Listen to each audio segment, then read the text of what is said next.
আবার এ মানুষদেরই আর এক দল বলে, হে আমাদের প্রতিপালক, এ দুনিয়ায়ও তুমি আমাদের কল্যাণ দান করো, পরকালেও তুমি আমাদের কল্যাণ দাও, সর্বোপরি তুমি আমাদের আগুনের আযাব থেকে নিষ্কৃতি দাও। এ ধরনের লোকদের তাদের নিজ নিজ উপার্জন মোতাবেক তাদের যথার্থ হিস্সা রয়েছে। আল্লাহ তাআলাই হচ্ছেন দ্রুত হিসাব গ্রহণকারী। হাতে গোনা হজের এ কয়টি দিনে বেশি পরিমাণে আল্লাহকে স্মরণ করো। হজের পর যদি কেউ তাড়াহুড়ো করে দুদিনের মধ্যে মিনা থেকে মক্কায় ফিরে আসে, তাতে যেমন কোনো দোষ নেই, তেমনি যদি কোনো ব্যক্তি সেখানে আরো বেশি অপেক্ষা করতে চায়, তাতেও কোনো দোষ নেই। এই নিয়ম হচ্ছে তার জন্য যে আল্লাহকে ভয় করেছে। তোমরা শুধু আল্লাহ তাআলাকে ভয় করো এবং জেনে রাখো একদিন তোমাদের তাঁর কাছেই জড়ো করা হবে। মানুষদের মাঝে এমন লোকও আছে পার্থিব জীবনে যার কথা তোমাকে খুবই উৎফুল্ল করবে। তার মনে যা কিছু আছে তার উপর সে আল্লাহ তাআলাকে সাক্ষী বানায়, কিন্তু এর প্রকৃত পরিচয় হচ্ছে সে ভীষণ ঝগড়াটে ব্যক্তি।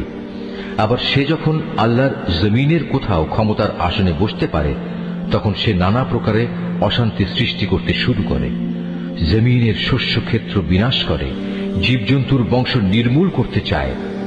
মূলত আল্লাহ তাআলা কখনো বিপর্যয় সৃষ্টিকারী মানুষদের পছন্দ করেন না। যখন তাকে বলা হয় ফিতনা ফাসাদ সৃষ্টি না করে তুমি আল্লাহ তাআলাকে ভয় করো, তখন তাকে মিথ্যা অহংকারে পেয়ে বসে, যা গুনার সাথে মেশানো থাকে।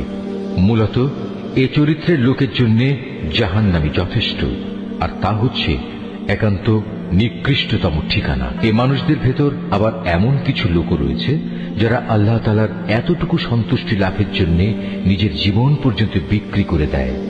আল্লাহ তাআলা এ ধরনের বান্দাদের প্রতি সত্যিই অনুগ্রহশীল। হে ইমানদার লোকেরা, তোমরা পুরোপুরি ইসলামের ছায়াতলে এসে যাও এবং কোনো অবস্থায় অভিশপ্ত শয়তানের পদাঙ্ক অনুসরণ করো না, কেননা শয়তান হচ্ছে তোমাদের প্রকাশ্যতম দুশমন। আল্লাহ তাআলার পক্ষ থেকে এসব সুস্পষ্ট নিদর্শন তোমাদের কাছে এসে যাওয়ার পরও যদি তোমাদের পদস্খলন হয়, তাহলে নিশ্চিত জেনে রাখো আল্লাহ তাআলা মহাবিজ্ঞ ও পরাক্রমশালী। তারা কি সেদিনের অপেক্ষা করছে যখন আল্লাহ তাআলা স্বয়ং তার ফেরেশতা সহ মেঘের ছায়া দিয়ে এখানে আসবেন এবং তখন তাদের ভাগ্যের চূড়ান্ত ফয়সালা হয়ে যাবে। সব কয়টি ব্যাপার সর্বশেষে তাঁর কাছেই উপনীত হবে।